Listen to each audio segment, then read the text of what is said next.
Сәлем баршаңызға, сіздермен бірге Айпана. Бүгін сіздермен өзімнің каналымда ең қарапайым жолмен жасалынатын қолжетімді қайнатпалы кремнің жасалу жолын тоқтай көрсететін боламын. Соңына дейін менімен бірге болыңыздар. Бұл кремді біз профитроли, медовый, наполеон, лакмка және тағы да көптеген тәттілерге қолдансақ болады. Дайындалу барысына келетін болсақ, сүтімізді осылай арнайы бөлек ыдыста ысытып алатын боламыз, бірақ қайнатпаймыз. Және де құрғақ ыдысымызға осылай 2 жұмыртқамызды саламыз. Одан кейін шекерімізді қосып жақсылап араластырып алатын боламыз. Және келесі кезекте 40 грамм крахмалды қосып жақсылап араластырамыз. Егер де сіздерде крахмал жоқ болса, онымен алмастырсаңыздар болады.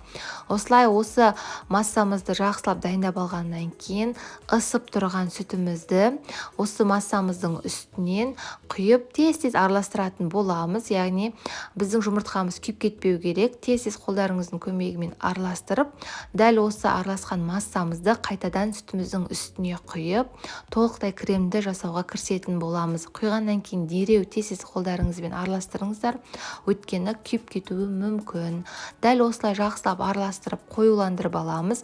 Дайын болуына сәл қалған кезде осылай 50 грамм 82% майымызды қосып жеріп, тағы да жақсылап араластырамыз 5 минуттай.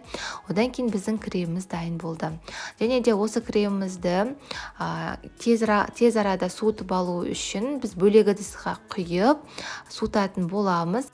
Кремімізді бөлек ыдыске толық орналастырып болғаннан кейін бетін осындай пищевой пленканың көмегімен жауып қойыңыздар. Егер де сіздерде пищевой пленка табылмаса, үйдегі кәдімгі қарапайым целлофанмен де жауып қойсаңыздар болады.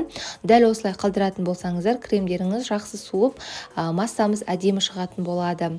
Дәл осылай дайын болған кремімізді жақсылап араластырып алатын боламыз. Қолданбас бұрын торттарға. Осымен біздің креміміз дайын болды. Міндетті түрде жасап көріңіздер. Бұл кремімізді енді кез келген тәттілеріңізге қолдана берсеңіздер болады. Сіздермен бірге болған Айпана, назарларыңызға рахмет.